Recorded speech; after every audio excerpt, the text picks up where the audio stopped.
you're such a fraud. Like, you don't even believe the songs you're singing. When I was in my bed and couldn't fully care for my daughter, and couldn't get out of bed,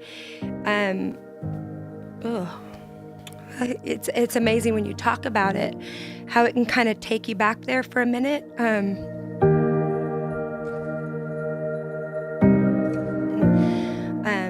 After the birth of my third daughter, Sadie, I struggled with postpartum depression.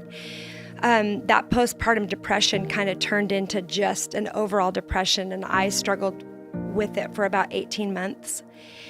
And I remember one of the things I feel like kept me in that place for so long was the shame attached to it. And I really noticed this starting to set in as I became a mom. I struggle with fear, anxiety, regularly. And it plays itself out in different ways. I like to know what the outcomes are going to be.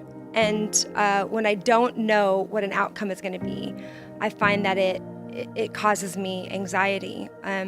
But when it shows up, it's that, like, even now talking about it, I feel like my heart is beginning to pound a little bit because if you've ever had a panic attack, you try to talk yourself off the ledge as you feel your heart starting to race. And for me, my palms begin to sweat. And when that panic sets in, my hands become paralyzed. And I can't, it's like they're clawed up like this, and I can't force them to relax and to unfold.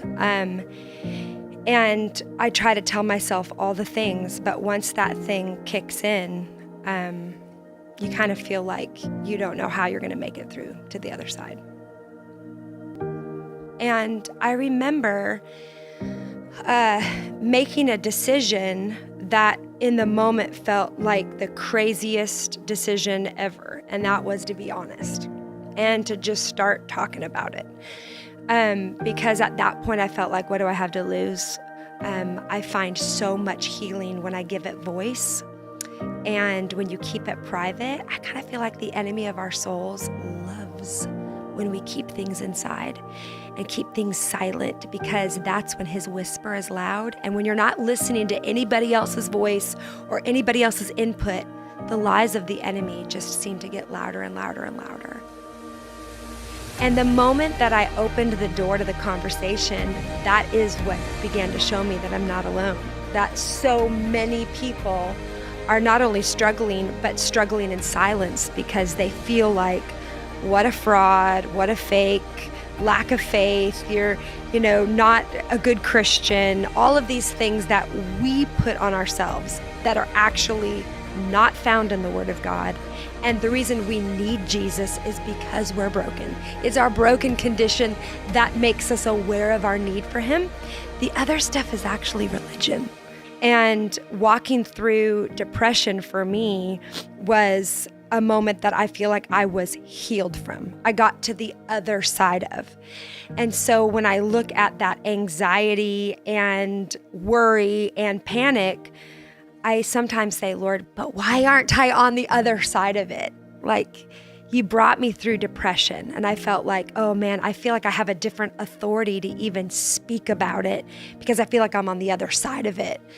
And sometimes when it comes to this, I feel like I can keep talking about the fact that I'm struggling with it, and you have to kind of get to the place where you're okay with that.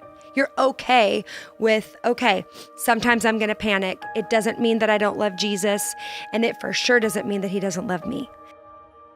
I don't know. All I know is I need Him. I can't make it every day without Him. And in my weakness, His strength is